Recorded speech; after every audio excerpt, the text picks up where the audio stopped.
o grande desafio de um jovem na universidade não é tanto cuidar da mente, mas é cuidar do coração. Esse é o grande desafio de um jovem na universidade. Veja, gente, eu não estou dizendo com isso que cuidar da mente não seja importante, tá? Cursos de cosmovisão são fundamentais, cursos de apologética podem ajudar bastante. É claro que todos nós devemos nos preparar intelectualmente para enfrentar os desafios que haveremos de enfrentar. Mas o meu ponto é que é ilusão imaginar que se nós tivermos um conjunto de argumentos para rebater determinados outros argumentos, então nós estamos seguros e livres. É ilusão. Você pode aprender todos os argumentos para rebater todos os seus professores da universidade e ainda assim não conseguir se manter fiel a Deus naquele ambiente. Por quê? Porque o problema não é fundamentalmente um problema de natureza intelectual. Ele é um problema religioso. Ele é um problema do nosso coração. Ele é um problema dos nossos amores. E nesse sentido, talvez eu possa apontar 3 dos principais inimigos que eu tenho visto adolescentes e jovens enfrentarem na universidade, no âmbito do coração, nesse tempo em que eu tenho trabalhado com jovens e adolescentes por aí. O primeiro desses inimigos chama-se orgulho. Esse é o primeiro grande inimigo de jovens e adolescentes. Às vezes a gente acha que o que conduz adolescentes e jovens cristãos à apostasia é o marxismo cultural, o feminismo. Deixa eu dizer para vocês, o que mais conduz jovens e adolescentes à perdição no ambiente universitário é o orgulho. Sabem por quê? Porque a universidade é o ambiente do conhecimento. E a Bíblia diz que poucas coisas tornam um homem e uma mulher soberbos quanto o conhecimento. Lembra do que Paulo diz escrevendo 1 Coríntios capítulo 8, verso 1? Ele diz que o saber ensoberbece. Quando nós começamos a conhecer determinados aspectos do mundo e da vida com maior profundidade, o que acontece lá no ambiente universitário, nós temos a tendência de começar a achar que nós somos seres autossuficientes, para sermos a medida de tomada de decisão da nossa existência. E aí a gente começa a olhar para tudo aquilo que antes funcionava como autoridade na nossa vida, como se fosse atrasado, retrógrado e incapaz de nos trazer orientação para a nossa vida. A gente olha para a nossa família e diz, mas meu pai só tem ensino fundamental. Eu estou aqui cursando o primeiro ano de medicina. Quem é meu pai para dizer para mim a maneira como eu tenho que viver? A minha mãe, coitada da minha mãe, não teve o privilégio de fazer uma universidade, chegou até o ensino médio, mas eu estou aqui, terceiro ano de jornalismo. Pastor, tem nem curso reconhecido? Fez o seminário aí, tem nem curso reconhecido pelo MEC, e quer vir aqui domingo na igreja começar a dar orientação de como é que a gente tem que viver. Os diretores dos grupos de jovem lá da minha igreja, tudo antiquado, tudo quadrado. Aí a gente começa a repetir o discurso. A Bíblia, aquele livro antigo, velho, escritos por homens, discurso dos nossos professores universitários, que apenas estão encontrando eco no nosso coração por causa do nosso orgulho. Esse é o primeiro grande inimigo de um jovem na universidade. Antes do marxismo, antes do feminismo, antes do historicismo, antes do multiculturalismo, antes do existencialismo, antes do niilismo. Os grandes inimigos não estão fora. Os grandes inimigos estão dentro. E o que tem levado muitas vezes jovens a abrir mão da fé, a apostatarem daquilo no qual eles criam, não é o fato de estarem aprendendo teorias novas, que muitas vezes se chocam mesmo com a tradição cristã da qual eles vêm. Mas o que tem os levado a fazer isso é o fato de agasalharem no coração uma espécie de orgulho que os faz olhar para todo o restante como se fosse menor e inferior do que ele, porque ele está tendo o privilégio de aprender num ambiente universitário. Então esse é um dos primeiros grandes inimigos de um jovem na universidade.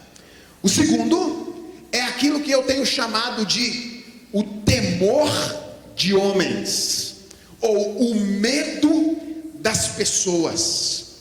E por que eu estou dizendo que o medo das pessoas é esse segundo inimigo?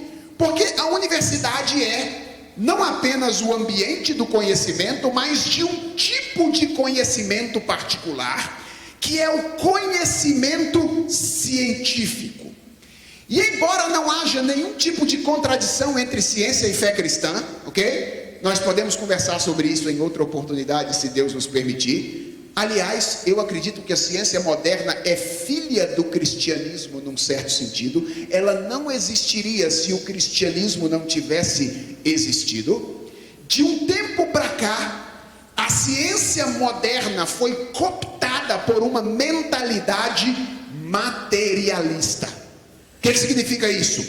Que tudo precisa ser explicado horizontalmente.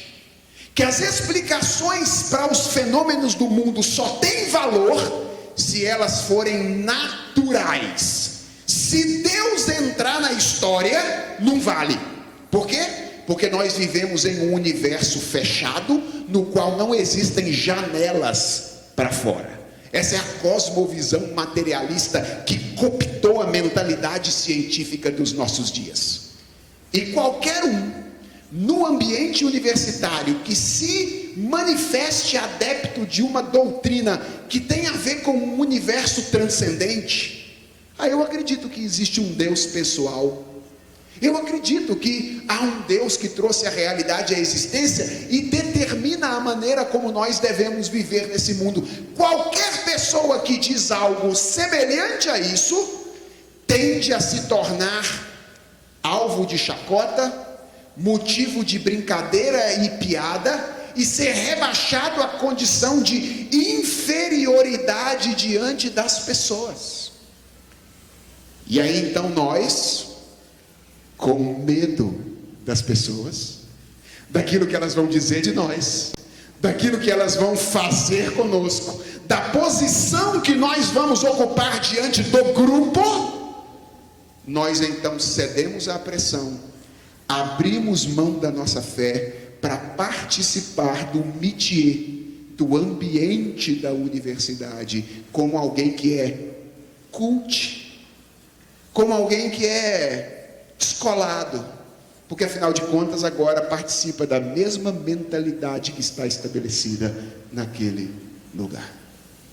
Temor de homens, medo de pessoas, medo de se tornar chacota das pessoas naquele ambiente. Mas há uma terceira coisa que eu acredito tem feito com que muitos jovens descambem quando chegam na universidade. E essa terceira coisa é o fascínio pela liberdade. O primeiro é o orgulho, o segundo é o temor de homens, e o terceiro é o fascínio pela liberdade. Existe palavra mais famosa no ambiente universitário do que liberdade? Liberdade é a palavra do momento. E isso não seria um problema, porque liberdade é uma palavra cristã, não é verdade?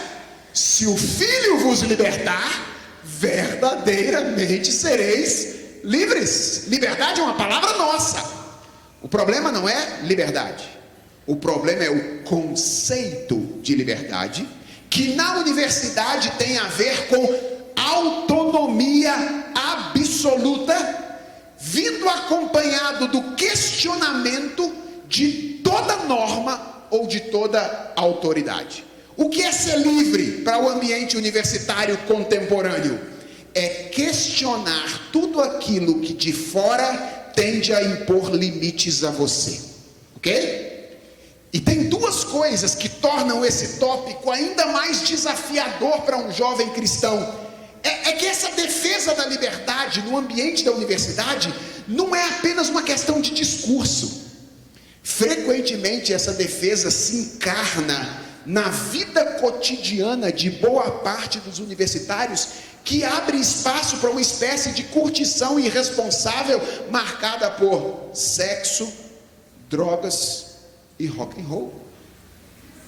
Tá velho isso, não tá? Sexo, drogas e rock and roll. É o estilo de vida que se encarna na universidade como um estilo de autoafirmação, de afirmar a minha liberdade diante das pessoas. E qual é a segunda coisa?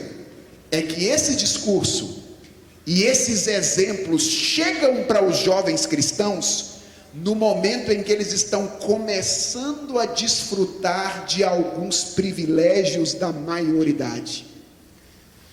Eles saíram de casa, eles agora já estão longe dos pais, eles já estão dirigindo, eles já estão morando em repúblicas com os amigos, eles estão começando a desfrutar de uma liberdade que é necessária para esse momento.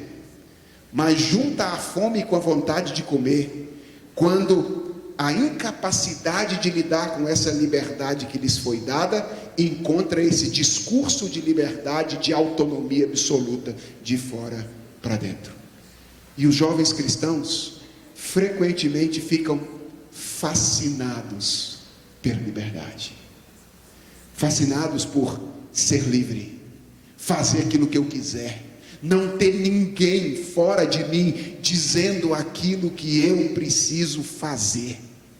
E essa é a terceira coisa que costuma levar muitos jovens e adolescentes cristãos a abandonar a fé no contexto da universidade: orgulho, temor de homens e fascínio pela liberdade.